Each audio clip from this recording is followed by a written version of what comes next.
Išmoksime rasti tekste simbolį ar frazę ir ją pakeisti, kuo norime. Ar tai kažkokiu kitokiu simboliu, ar kažkokią kitokią frazę. Sakykime, turime tekstą ir matome, kad šitame tekste yra padaryta rinkimo klaidų. Tai ten, kur yra taškas, matom, kad prieš tašką yra padarytas tarpas, ko neturėtų būti. Jei paprastai, tai mes turėtume surasti kiekvieną tokią klaidelę, pastatyti pelės klavišiuką, paspausti trynimo klavišą ir tokiu būdu ištaisyti klaideles.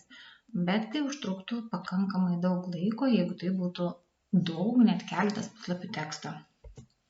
Todėl pasižiūrėkime, viena klaida, antra klaida, trečia ir taip toliau. Daug čia jų yra.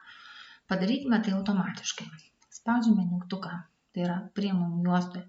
Pagrindinis skirtukas rasti, spaudžiame rasti, atsidaro kairėje pusėje kortelė ir kogi mes norime ieškoti. Čia galime įrašyti. Ir rašom, kad mes norim ieškoti tarpo, dedam tarpo klavišą ir dedame tašką. Ir štai iš karto mūsų tekste nusitažė netgi spalvotai visos tos vietelės, kuriuose yra klaida. Tačiau mes nenorime rankiniu būdu tai taisyti, o norime automatiškai ištaisyti. Spaudžiame mygtuką keisti. Žiūrėkite, iš karto užsirašė, ko mes ieškojame ir į kągi mes norime keisti, turime parašyti. Dabar rašome tik tašką be jokių tarpų. Reiškia, ieškome tarpo ir taško, o keičiame tik į tašką. Spaudžiame mygtuką keisti viską. Ir mums rodo, kad tekste buvo tokios 7 klaidos ir atlikti 7 keitimai. Spaudžiam gerai, užsidarom kortelę ir patikrinkime tekstą, ar tikrai taip ir yra padaryta. Žiūrėkite, čia buvo tarpas ir jie visi pakeisti.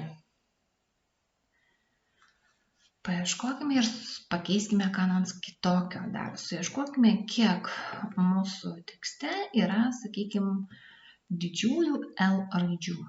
Ir pabandykime jas padaryti kitos spalvos. Galima iš karto įsikviesti kortelę keisti, nežinau, kad reikės keisti, ko ieškosime. Rašom, kad L didžioji, būtinai, jeigu būna sutraukta, tai parašykime, kad daugiau. Ir kad atpažinti, ką atpažinti, ar paisyti skyrybų ženklų, nepaisyti, ar atsižvelgti į priesagą, ar didžiąsias raides ir taip toliau. Pasižiūrėkim, ko mums reikia ir į ką keisim.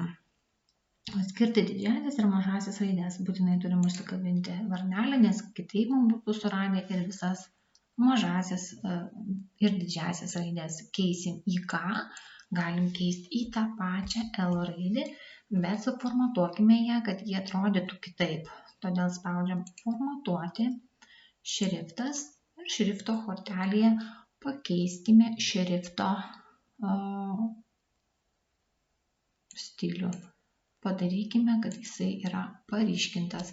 Man galim dar ir šrifto spalvą pakeisti, kad tikrai matytume, jog tos raidės buvo surastos. Ir sakom gerai, atrodys šitaip. Sakom gerai. Čia keisti viską, nes šiaip po vieną simbolį keistų mums ir rodo, kad buvo 9 keitimai.